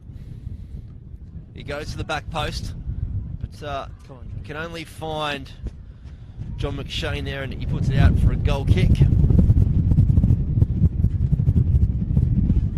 Where can you see a goal coming from the Magic to get them back into this contest? At the moment, I don't see Magic playing all that well, but we're a team that can score off the can score at any time. We've got the likes of players that can just get the ball and do something out of nothing. I do feel that we need the front four to kind of click a bit more, but at the same time, we've got Trifonov and Michael Lee that kind of need to bring the ball forward for them. They're kind of working on scraps at the moment. But whether Goran Loznovsky can see that there needs to be a change, or he has to tinker with something on the pitch. Yeah, it's one of those things that's having this wind, or having to defend this strong wind. The back line have been dropping a bit deeper, but the Magic really haven't compressed their midfield in the middle of the park. John McShane's really been left up there by himself, as we see the ball whipped in, and a strike from Liam McCormick goes out for a goal kick. I'd like to see that the fullbacks kind of get a bit higher, get on the ball, try and move it forward. At the moment, it just seems like we're just kicking and hoping for something to happen, and it's just not working. Vitakangas put the ball up into the wind again.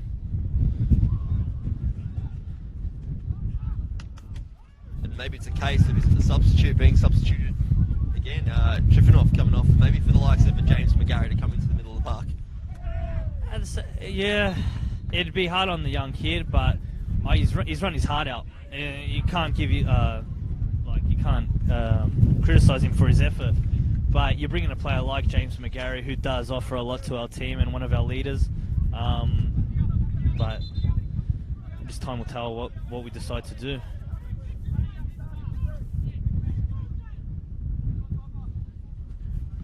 We have seen Gorlosnovsky do that already this season, substitute a substitute, so he's not afraid to make tough decisions when he needs to. And we see a turnover there from both sides that ends up in favour of Dandenong City.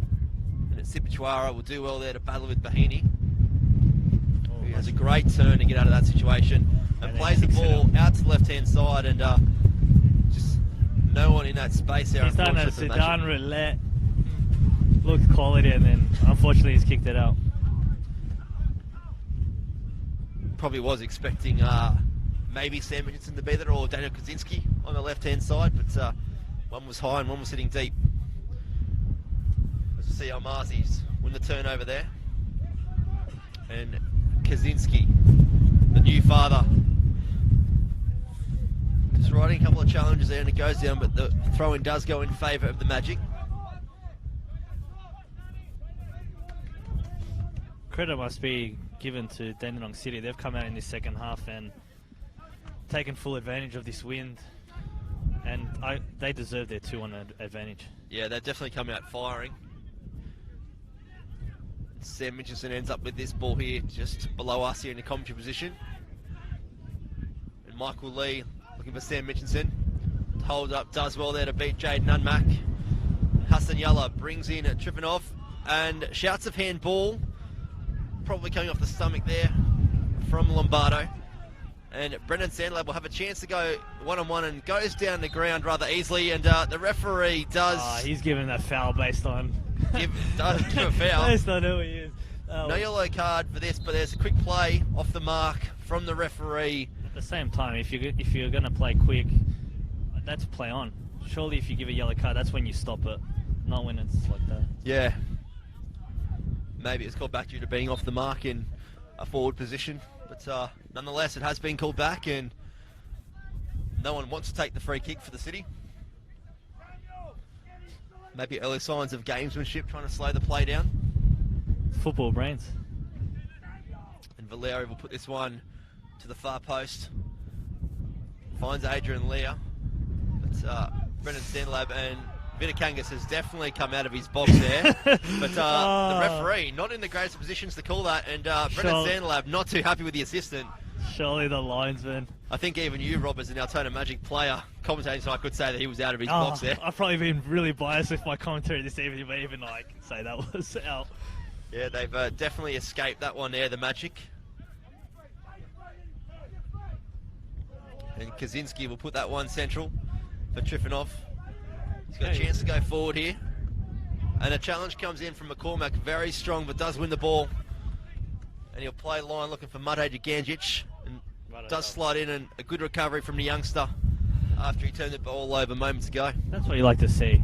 He's lost it, hasn't lost his head. He's got back and won the ball back for his team to start another attack. Sammy Noor starting to sit a little bit deeper. It's not the sort of ball that you need in this kind of conditions.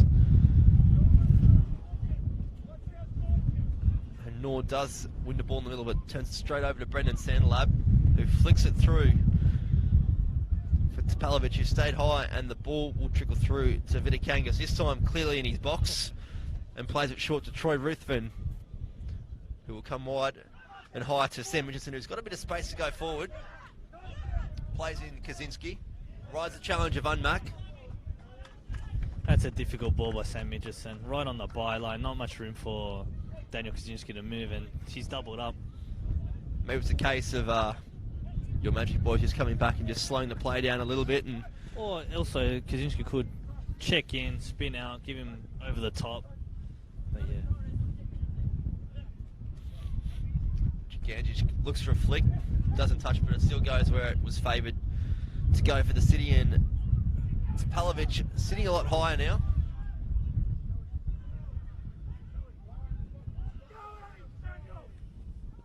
And Valeri's in the middle of the park with a bit of room to move.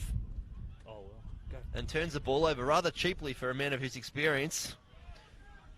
But he's got some help at the back from Pilkington, who finds Sandelab, but Ruthven is there to extinguish that attempt from Brendan Sandelab, and he'll do well to keep it in. And a smart ball back to Vitakangas, just to keep it short and not be tempted by the long ball. And Sam Mitchelson decides, now, if you're Sam Mitchelson, you've just seen your skipper just play it nice and calm and play it short, and then you resort to the long ball. Do you not think to yourself, just need to play a bit more patient? If I was Troy Ruben, I'd be really frustrated. I've done all that to keep the ball in and keep the ball alive for my team. Just see my player kick it out wide, kick it out. But it does give us the opportunity to bring a James McGarry onto the pitch, and he's taken off Sammy Noor. And Sammy Noor has come off. James McGarry back from injury. Also saw a substitution, Mate Gigandic for Dandenong City coming off, replaced by Anthony Polyak. So they've got a goal scorer on the park now for Dandenong City. He's one of their top goal scorers for this season. So it's not what you want to see if you're the back line of Altona. No, we know what Mate Gigandic brings on the pitch, but it's fortunate for Dandenong City they can bring a player that does score goals and creates on tired legs of Altona Magic. And, the Magic player just casting a bit of a frustrated figure at the moment. The wind is definitely picking up in the last couple of minutes, and any ball they're trying to play forward is just being held up, as you see the turnover there, and McShane doesn't want to end up with it. McGarry rides a challenge of Topalovic, and it's deemed that McGarry has kicked the ball out. The ball will go long, and Ruthven just puts it over. Interesting to see how McGarry does go. He's been out for 9-10 weeks and hasn't had that many training sessions with us. Hopefully come in and make an impact in the short time he's got, give us everything he's got so that we can get that equaliser. He'll have 10 minutes under his belt tonight.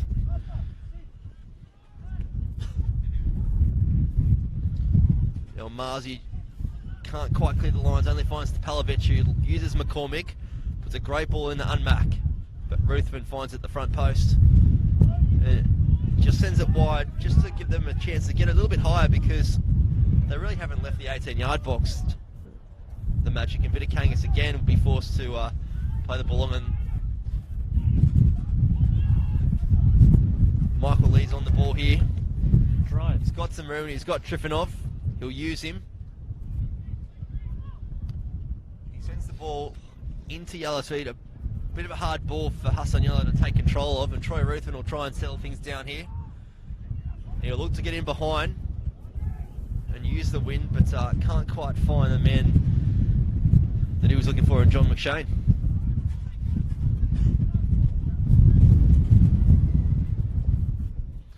Ball sent long again by Solchin. It'll be a tough bounce, and Sansalab will go into Vitakangas there, and this time it will be a free kick against Sansalab for the challenge on Vitakangas, and a little bit of afters, but not much doing there, and it'll be play on here from Vitakangas, who finds Ruthven nice and short. Ruthven slips over, but does go looking for James McGarry.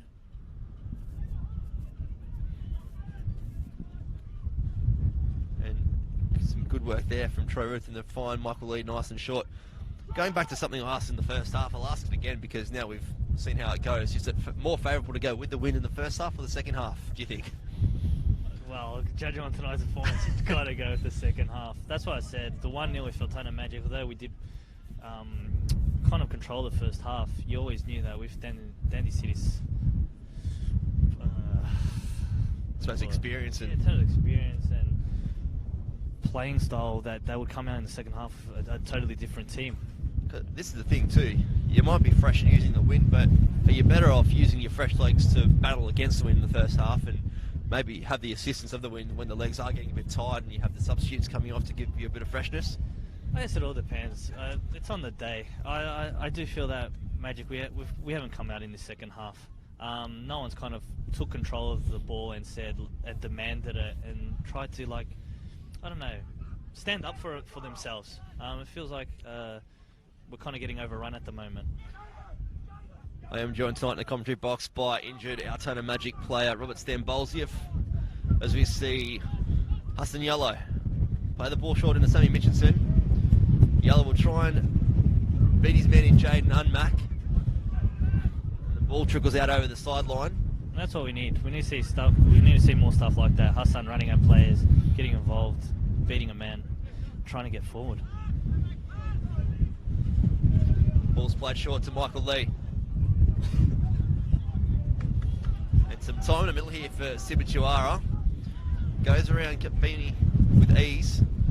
Will beat Liam Almazi as well. And fortunately, Liz didn't give a foul because that was him off. Ball's played short. Polak just looking to find some space. He finds Topalovic, who isn't afraid to shoot. And he gets a strike off, and Vitikangas does well to get onto his right-hand side and palm it away and actually find one of his Altona Magic defenders. The ball does go out on that far side, and it will be a Dandenong City throw-in. I'm actually surprised that I haven't seen Topalovic have more shots from distance tonight. Every game that I've called this year, he's never been one to shy away from a shot from distance. Well, you see, he's a good player in this team. He hasn't really had to shoot. I guess that was his first opportunity, and he took it. It was a good strike. Great save by Shane to push out wide. But no, he's been good tonight. Looks like they're taking off Carl Valeri. Yeah, it will be. Oh no. It will be Sibichuara. Pulled a good shift tonight. He'll be replaced by number 12, Sean Filipovic.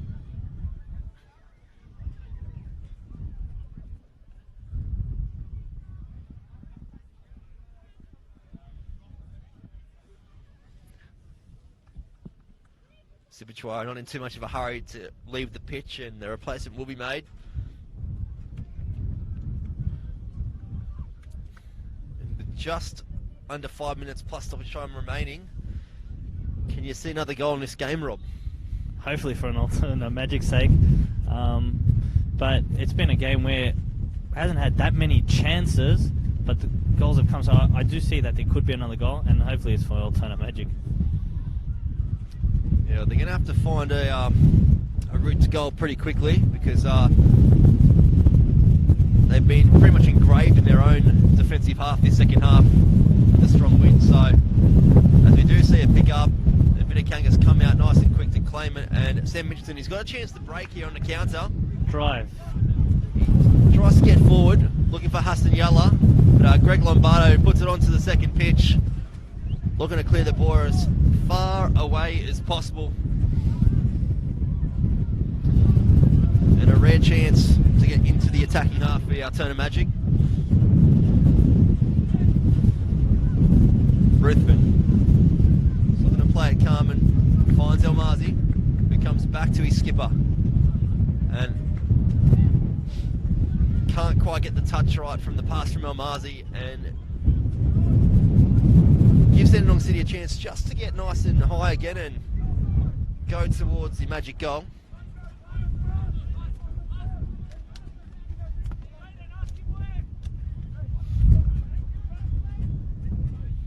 Unmack plays up the line, finds the head of Ruthven, finds Michael Lee. Hassan just slips over there and turns the ball over. And it'll end up with a Dandenong City throw-in.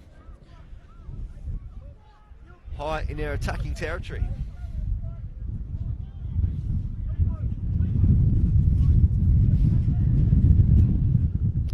And the attempt to try and keep that ball in the corner just goes out for a goal kick. And unsurprisingly, the Magic in a bit of a hurry to get the ball nice and high, and Vitikangas will be forced to play it long. Looking for the head of McShane, who goes down with a bit of a nudge in the back. And Adrian Lear, bit of smart work there just to slow the play down.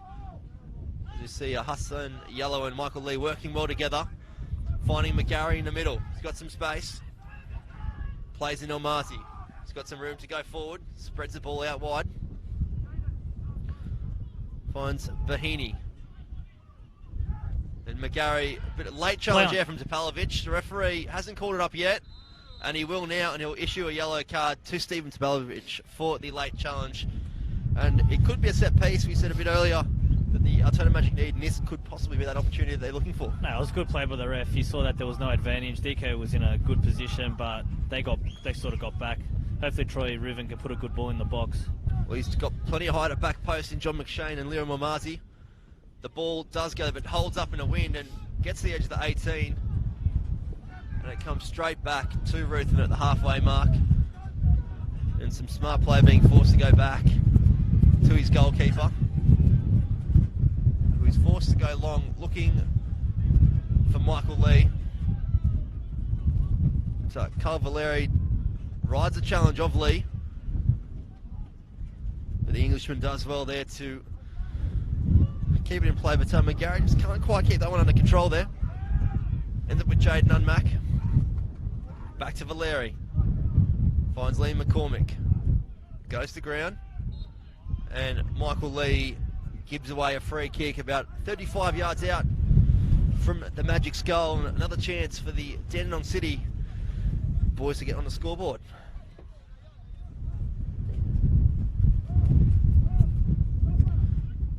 Now it's another one of those things here. The fourth official below us hasn't put the board up, but I have seen him signal 4 minutes of added time. So maybe it is still we need to put the board up tonight, Rob. Yeah, it's enough time for Magic to get an equaliser, but Dandy City look like they're going to see out this game at the moment. You see Carl Valeri go to the back post, a rehearsed move to Adrian Lear, great ball into Adrian Lear. And Trifonov trying to beat the experienced Carl Valeri, but he did nutmeg him, but just couldn't get on the other side of it.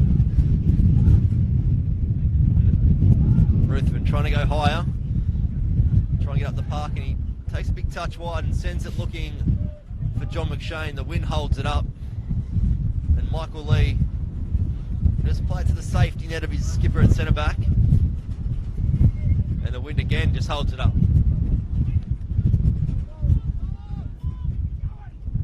Yella does well to bring it down. He rides the challenge there and finds McShane, who does well to find Sam Mitchelson, but he's called offside by the assistant on that far touchline, and probably the right call there. Probably not the call that you want to see, Stambo, but it's hard to see that. It's probably one of our first attacks in a long time, and a big opportunity for us to equalise, and then just to see it go offside. Good play though by Altona Magic, but not enough at the moment. Are you a bit surprised to see the Altona Magic boys trying to use that long ball against the wind? You got the likes of John McShane up, but he's up against two centre backs that I guess would prefer the ball in the air, especially in these conditions where they can just challenge him and stuff like that. But it's just been disappointing this second half that we haven't been able to get the ball down on the deck and try and get it forward as much as possible. And Ruthven does well there to ride the challenge from Sandalab, and he'll end up with the ball again. Uses Michael Lee, gets the ball back and goes to the space of Elmazi on the opposite side of the pitch.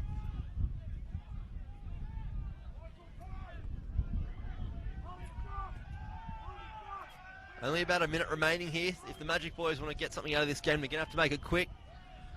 City, though, hoping to hold on to this lead, and Adrian Lee more than happy to send the ball long.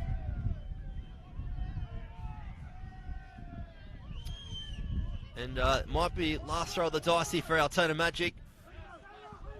Ruthven tries to get high as quick as he can and sends the ball in to the feet of Michael Lee, who puts the ball over the top, looking for John McShane. Rides a challenge, a fair one, and Elmazi brings that down.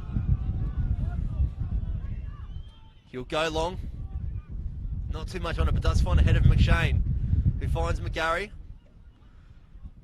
and Luke Pilkington will send that one long, and Lee McCormick adds the extra touch, and the referee looks at his watch, and that will be full time at Paisley Park. The away side, Dandenong City, they jump another win away from the relegation zone with a 2-1 win over the Altona Magic. My co-commentator Robert Stambolsi of injured Altona Magic player. Your thoughts on that game? Bitterly disappointed. A big loss for us, but credit goes to Dandenong City. They needed the win. They've come out first half, they've kept themselves in it. In the second half, okay, they're down 1-0, but they've come second half and come back. And Deservedly so. Well done to the coaching staff at halftime to fix what they needed to do. We go to next week against Port Melbourne and hopefully get the 3 points to put ourselves in finals contention again. Well, as Rob said, next weekend, Altona Magic, they travel across the West Gate to take on Port Melbourne away from home. Dandenong City, they return to Frank Holohan Complex for 2 home games in a row against Heidelberg and the Bentley Greens. So they have got a tough task ahead of them as well. My name is Bryce Ruthven, joined by Robert Stambolsio. Thank you very much, Stambo, for joining me, and thank you for joining us on the coverage. We will catch you again next weekend for NPL Victoria action.